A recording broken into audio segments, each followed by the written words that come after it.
দুর্গাপুজো আসতে আর হাতে গোনা মাত্র কয়েকটা দিন, আর কয়েকটা দিনের অপেক্ষা, তারপরে মা দুর্গা আসতে চলেছেন। আর আমার বাড়ির মা দুর্গাও কিন্তু তৈরি হওয়া শুরু হয়ে গিয়েছে। আগের ভিডিওগুলো আমি কিছু করেছিলাম যেগুলো আমি অ্যাড করিনি, যেমন কাটমা পুজো, তারপরে খড় দেওয়া, এমনি মাটি দেওয়া।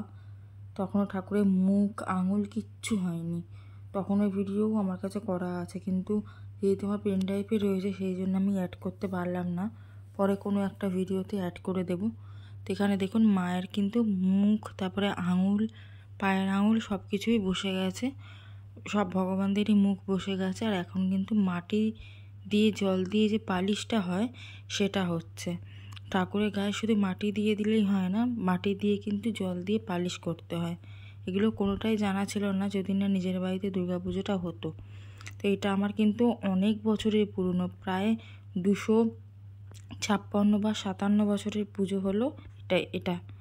আর এর মধ্যে একটা বিশেষ আকর্ষণ আছে, যেটা আগের বছর থেকে শুরু করেছে আমার মেজদা, নিজের হাতে ঠাকুরের সমস্ত গয়নাগাটি তৈরি করা শুরু করেছে। এই যে কার্টুনগুলো দেখতে পাচ্ছেন, এর মধ্যে কিন্তু ঠাকুরের সমস্ত গয়না হাতে বানিয়ে রেখে দিয়েছে। আগে কি করতো, গয়না বানানো হতো না, কিনতে যেত, কিন্তু আগের বছর থেকে মেজদার নিজের হাতে এগুলো করা শুরু করেছে।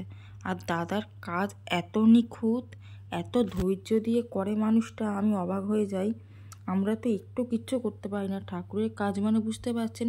এই যে দেওয়ালে পেন্টিংটা দেখতে পাচ্ছেন, তারপরে এদিকের এই ঘোড়াটা, এগুলো সব কিন্তু আমার দাদার হাতে, নিজের হাতে করা। এত গুণী আর ধৈর্যশীল মানুষ, সত্যিই কুর্নিশ জানানোর মতো। সবটাই আপনাদের সাথে শেয়ার করব। মায়ের সাজগোজ সব কিছু দেখবেন, সবাই প্রশংসা করে দাদার যে কি করে এত সুন্দর হাতের কাজ হয়। যাই হোক, দাদার কিন্তু কাজ এবারে অনেকটা এগিয়েও গেছে, কেননা অনেক দিন আগে থেকেই শুরু করেছিল, খুব বেশি না হলেও 15-20 দিন আগে থেকে শুরু করেছিল। কিন্তু হাতে তো প্রচুর স্পিড আছে, আর যেহেতু দুবেলা করছে সেই জন্য কাজ কিন্তু প্রায় হয়েই এসেছে। আর আপনাদের সাথে শেয়ারও করব মায়ের সাজগোজ কীরকম হয় না হয়, দাদা কীরকম কী করে। এখন তো দাদা এদিকে ব্যস্ত, এরপরে কিন্তু যখন রং হবে বা সাজগোজ হবে তখন কিন্তু দাদা ওই ঠাকুরদালানেই থাকবে। তারপরে দাদার এখান থেকে ঘুরে তারপরে আমি আমার দাদার ছেলেকে নিয়ে চলে এসেছি ঠাকুরের এখানে। আর এখানে এই যে দাদারা কাজ করছে, এই দাদাটা, তো এই দাদার সাথে আর একজন দাদা আছে, এরা দুজনে মিলে কিন্তু ঠাকুরের এই সমস্ত কাজকর্মগুলো করছে। আর আমার মনে হয় এবারে মহালয়ার আগেই চোখ আঁকা হয়ে যাবে, কারণ এই পালিশগুলো করে নেওয়ার পরেই কিন্তু রং শুরু হবে, শুধুমাত্র শুকানোর অপেক্ষা। আর এখানে আমি আমার ছোটদার ছেলেকে মানে ননিকে নিয়ে এসে বসেছিলাম। তো দেখুন ও কী বিভোরভাবে ঠাকুরকে দেখছে, একদম আমার গালে মাথাটা রেখে কি মন দিয়ে ঠাকুরকে দেখছে।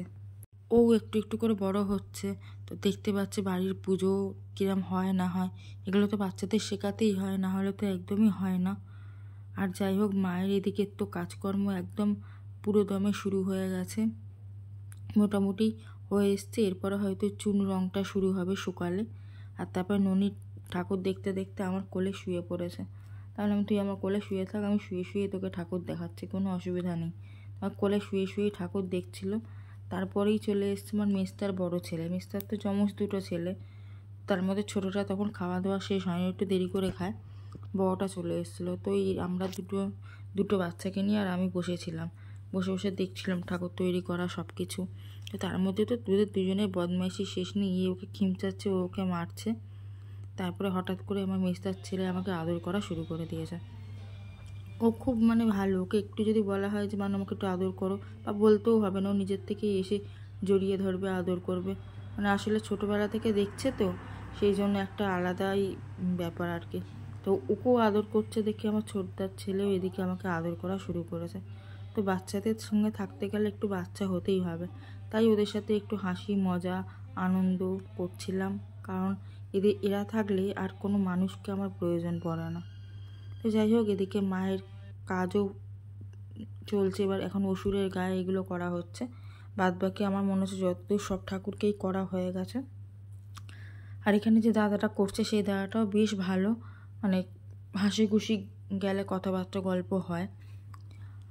তো যাই হোক, এই হলো আমার বাড়ির 250 বছরেরও বেশি পুরনো দুর্গাপুজো। তো কেমন কি হয় না হয় একদম শুরু থেকে শেষ অবধি আপনাদের সাথে শেয়ার করব। ভিডিওটা কেমন লাগলো অবশ্যই জানাবেন। দেখা হবে আবারও একটা ভিডিওতে।